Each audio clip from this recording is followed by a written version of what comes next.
Hello, replay viewers. Thank you for tuning in.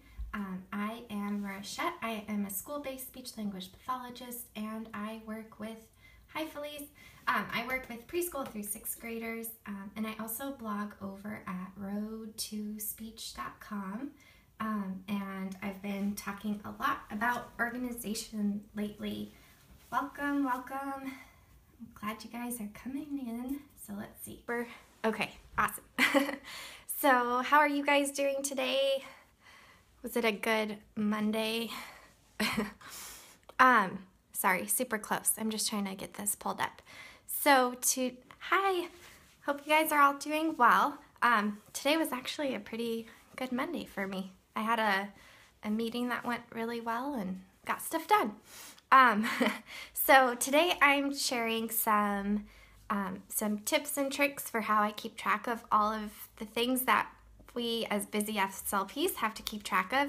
And there's been a lot lately. Let me know if you feel like you're in the same boat.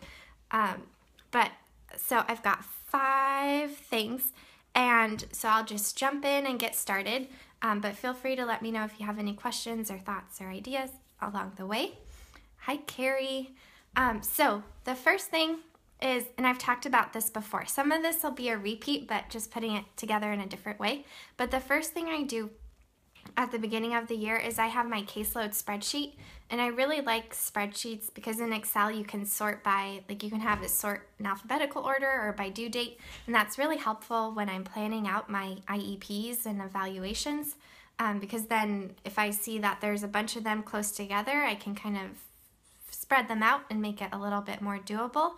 And sometimes when that happens, I'll add another column with a meeting date so that I can know when we're actually going to have the meeting, so I have my paperwork and everything done in time, because that's always important, right?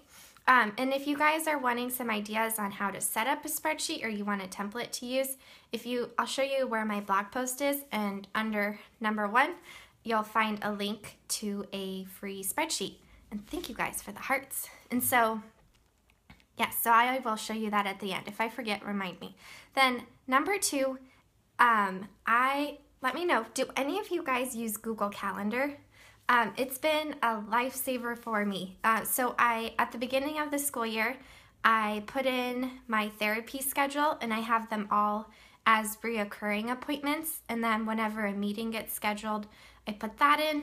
And I also schedule, oh yeah, I'm glad you guys like Google Calendar. So I put in my schedule for the year, and if I change it, I can do that too.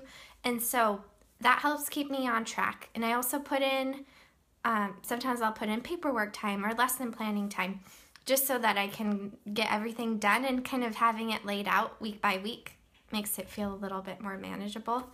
But maybe that's just me. And if you guys if you want some, like if you're not as familiar with Google Calendar, and if you're interested, I can do like a little video on how to set that up. Yeah, Outlook can be good too.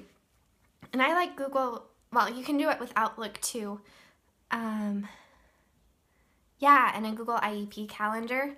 Yeah, that's really helpful. And so I like it too because then it can sync with my phone, and then if I'm at home and I'm trying to schedule like a doctor's appointment, or if I get sick, then I know exactly what I'm missing and who I have to contact and all of that good stuff.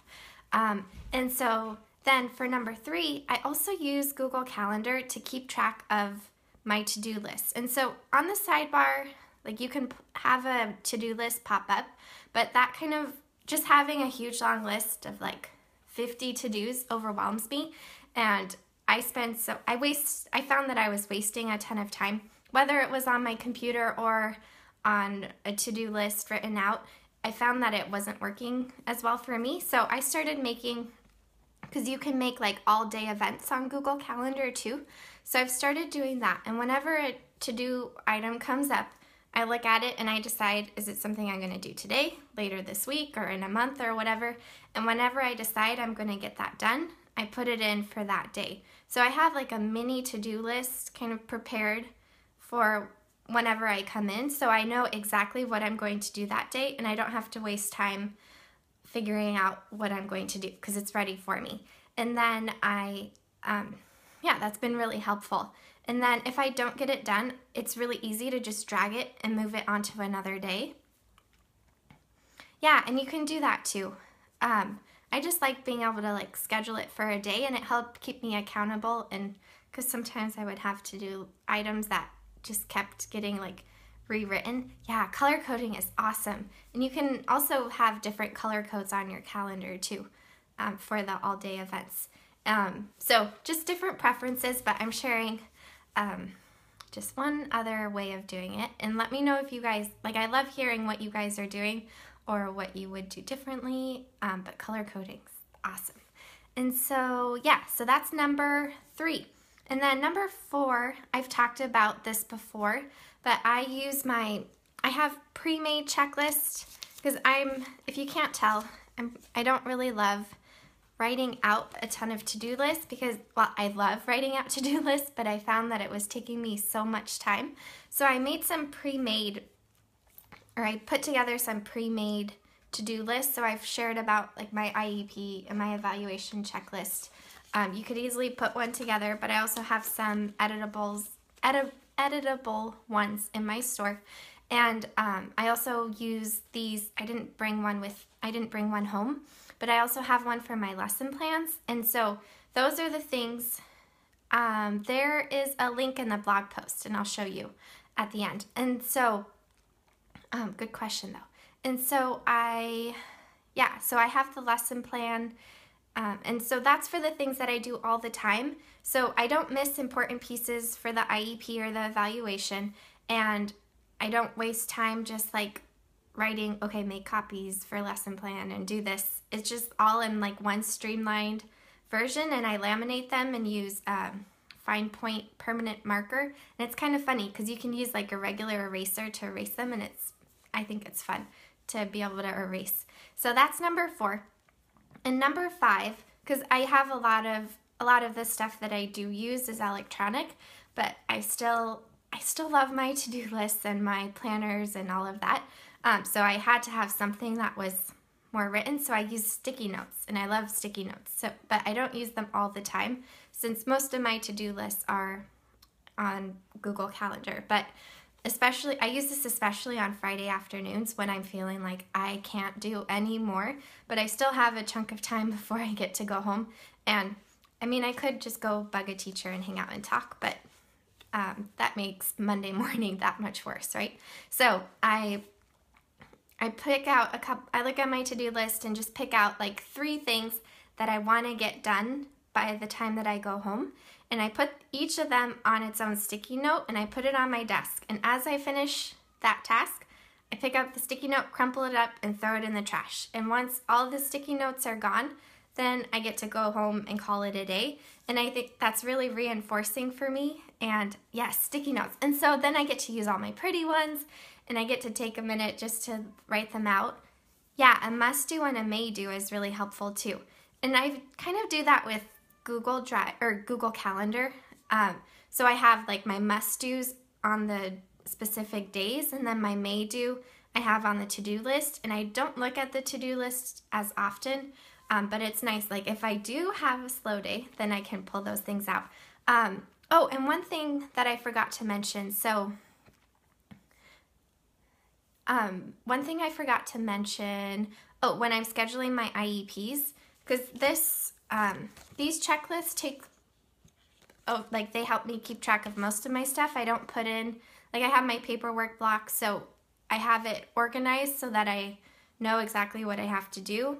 So I usually don't add that in to my to-dos, but then I sit down like once a month or something and plan out when I'm going to, so I plan out and I pull out all of the sheets to send to the teachers, just to touch base and find a time to meet.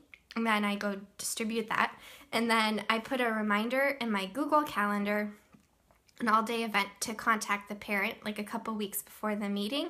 And that way, if I haven't gotten the teacher information back, I know to touch base with them. And it reminds me to start contacting parents ahead of time, because that's one thing that I always forget, is contacting those parents. So that's just a little extra kind of combination 6 bonus tip. So quick recap for you. And before I do the recap, feel free to head to my website, roadtospeech.com. And I also have my contact information on there. There's a contact tab, or you can leave a comment if you have any other questions or ideas, or just want to chat. So recap, first thing is, gotta remember, geez. So have a caseload spreadsheet, and there's a freebie on my blog post. And then number 2 is using Google Calendar just for your reoccurring therapy and all of that. 3 is using all-day appointments for your to-do list. Then number 4 is using kind of pre-made checklists just to save yourself some time. And then number 5 is sticky notes to help keep you motivated and knock out those last few things. So those are my 5 tips. Let me know if you have any questions or anything, and I'll turn this around and show you. Here, I'll start over at the home page. Let's see. So if you go to, it's kind of not focusing very well, but if you go to roadtospeech.com, it'll bring you to my home page. And then if you go down, if you click on, okay, so guys, I had to buy this duck clip art. It's so cute. And it's maybe not the best title, but I just had to use those ducks. So to-do list to keep your ducks in a row. And so here's the link to the free spreadsheet, and it also has the links to, let's see, if you go down to number 4, it has the checklist. So yeah, that is everything that I have for you. I hope you guys, here, I'll scoot this over a little. But I hope you guys have a fantastic Monday night. I'm glad I got to hang out with you for a little bit. I hope that at least one of these tips was helpful. I know we all have different styles and different ideas and everything. So just take what you can use and don't feel like you have to use it all. And I will see you. Oh, Carrie, hi. I didn't see you come in.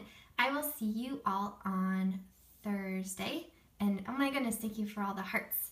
And so yeah, I'll be scoping from my personal channel on Thursday, and I will see you then. Thank you.